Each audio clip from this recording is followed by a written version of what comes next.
Hi everyone, I'm Paige Abbott and this is your weekly recovery message. I had kind of been procrastinating or avoiding doing this message because I have a lot of my own feelings and reactions coming up to things that are happening in my own life. And true to the themes of the universe, my theme, which is around family of origin issues, is the theme that's coming up amongst clients and people that I've been meeting with this week. So that's my message. The message of last week that I had done was on your story and encouraging you to look at the narratives and the messages that you send yourself, or at least that your brain sends yourself as you go through your day-to-day life. Well, this is in a sense a continuation of that a big part of our story, and certainly my story, is where we've come from. So those family of origin issues that do have a very strong and forever lasting impact, and they can be hard to process through. So as you were looking at your story and the messages that you've taken on and that your brain repeats back to you over and over again, I wonder, were you starting to look at some of the messages to see where they came from? Were there influences by your family of origin? Are these messages that you took on from your parents, your loved ones, siblings?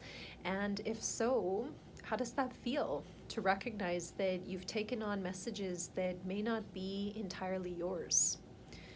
I know for myself, I'm working to kind of create some boundaries and find some processing for feelings and experiences that I have not been able to put words to before.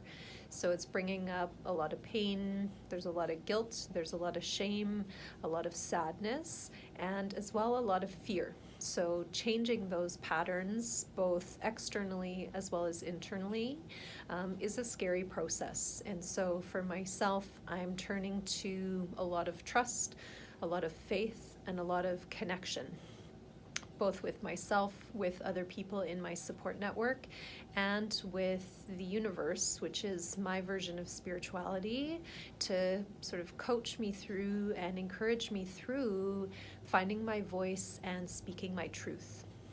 I would encourage each of you, if you are feeling like you want to take on the looking and exploring of family of origin issues, to take some time to sit with yourself and reflect.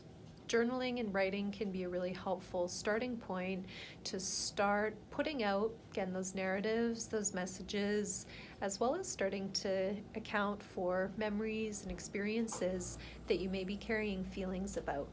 Unsent letter writing can be a very helpful tool.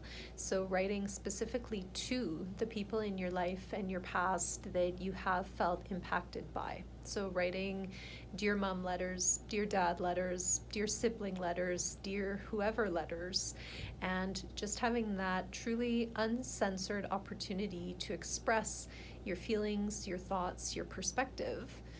There may be parts of that you bring into actual sharing. Sometimes sharing with that person may not be beneficial. Often it's not. And so the sharing becomes more about your own process, sharing with your own network, sharing with people around you. But we cannot ignore that our past has a strong impact on our present and likely will always impact us in various ways. How and to the extent will change as we go through life and do our own healing, but there is always going to be some kind of impact. So revisiting our past, revisiting our experiences and our feelings is important. So if the theme of family of origin resonates for you, as it has been for me, and as it seems to be coming up for a lot of people I've been seeing, I would encourage you not to ignore, not to avoid, and just to lean into it, because there's a reason that that's coming up now. I wish you the best in your ongoing journey. Take care and bye for now.